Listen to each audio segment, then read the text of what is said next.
Hello, my fellow real estate agents in California. As we all know, as a result of the NAR settlement, we now need to have a written buyer representation agreement of some kind before we can show a buyer a property. And so I've done a video on the BRBC, which is sort of a longer form. I want to talk about another form called the Property Showing and Representation Agreement. I'm going to jump into this form and kind of explain the difference between this and the BRBC and how you would actually use this form. So let's go ahead and jump right in.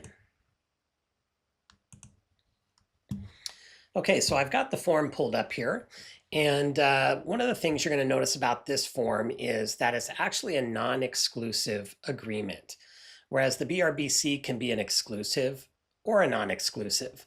I will talk a little bit about what makes it non-exclusive and how this form works, but a couple of the other things I want to point out are that this particular form is only used for 3 properties, up to 3 specific properties, and only for 30 days. Whereas the BRBC was a 3-month agreement, this one's only 30 days. So as you can see, I've filled this out. This is the date I'm making the video, actually, right here. So this is the date you're preparing the form. Your client name goes here, your brokerage goes here, and then down here you can put up to 3 properties, specific addresses. So that's where you're going to outline the address or 3 addresses for properties that you're going to be showing your buyer. So moving on down the form, the first thing it's going to ask is, what's the representation period? Again, it cannot exceed 30 days. So I've got this one starting on 9/20 and ending on 10/20. And yes, I did count those days out on a calendar. So you should do the same. As always, compensation is negotiable, as it states right here. And I did not fill in the compensation, but you need to on your form. It should be either here a percentage, or you can do a dollar amount. Obviously, I'm not putting any examples in here because commissions are negotiable, and it's really up to you and your brokerage what you charge. So moving along, one thing I do want to point out, much like the BRBC, if you get paid by somebody else, for example, the seller, as a result of negotiating compensation with your offer, that gets credited towards what the buyer is paying you.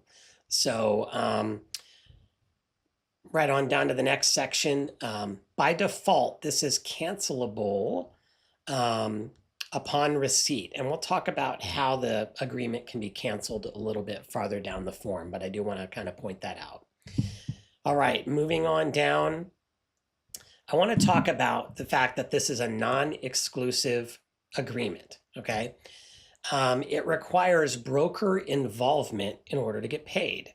So in this section, it does outline what broker involvement is. So prospective buyer physically entered and was shown the property by you. The broker showed the property of the prospective buyer virtually. Maybe you did a virtual tour. You submitted a signed offer.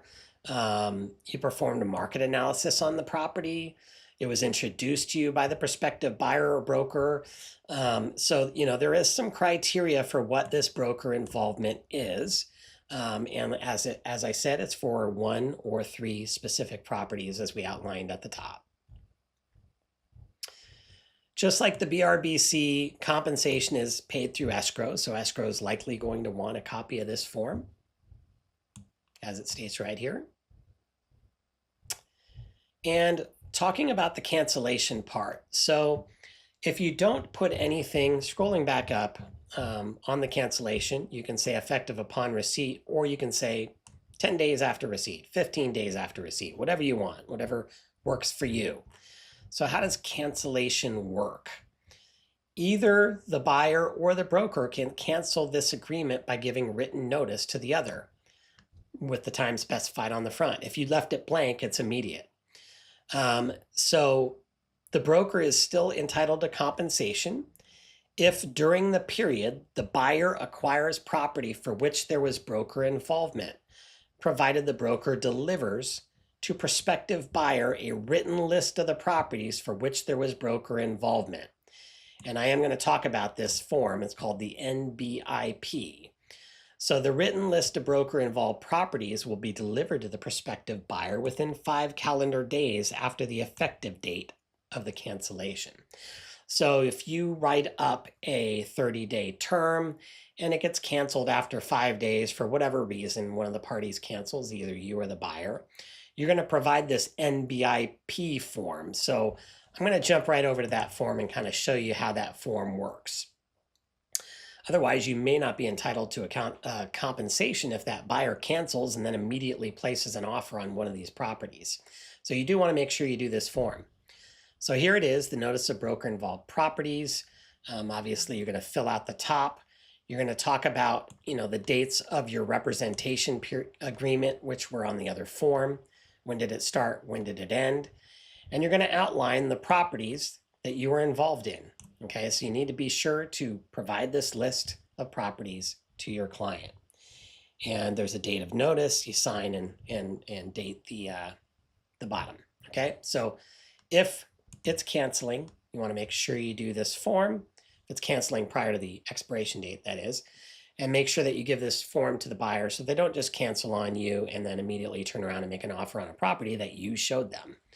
So that's why that is important. Let's see, a couple of other things to just note on this form. It talks about prospective buyers attending an open house without representation. So it's basically telling a buyer that, when they go through an open house, they don't have to sign a representation agreement like this or this one to see the house. If they do not want the agent holding the open house to represent them, then they should not sign this form. There is another form, the open house visitor non-agency and disclosure. This form should be at the open house. The agent should have this form for anybody coming in signing. So also just a note, if a buyer enters an agreement with another broker, they should definitely notify you of that. And also this puts them on notice that if they have already signed a representation agreement with another broker and they sign this form, they might be obligated to pay 2 brokers. So definitely this is for a notice for the buyer so they're aware of that. And then they just sign the bottom. So in our office, we started calling this the dating form, right? Because it's a little less, it's not exclusive. It's for a specific property. It's for a short period of time. When might you use this form? So you may want to use this form, at an open house. You're showing, you have an open house going, a buyer walks in, they want to make a specific offer on that property. This would be a good use of that form. You have a buyer that just wants to see one property and that's it. They're only interested in one property. This is a good form for that. Or maybe they called on your listing and they want to see your listing, and that's it. This would be a good form for that. So that's why we call it the dating form. It's non-exclusive dating form, by the way. So just keep that in mind. Hopefully this video was helpful. Also keep in mind that if you're making an offer for this buyer and you're sending an offer over to the other side, that particular party may request a copy of this agreement so they know what your agreement for compensation is. At least if you're asking for compensation from the seller and you're checking that 3G3 box on the RPA, they may request a copy of this. So feel free to use this form if you need to. And if you have any questions, be sure to leave a comment below or reach out to me, DM me. I'm happy to answer any questions you have. As always, check with your own broker if you have any specific questions. As I cover these forms, I'm doing in general terms, but always check with your own broker. And I hope you have a great day. Get out there and sell some houses.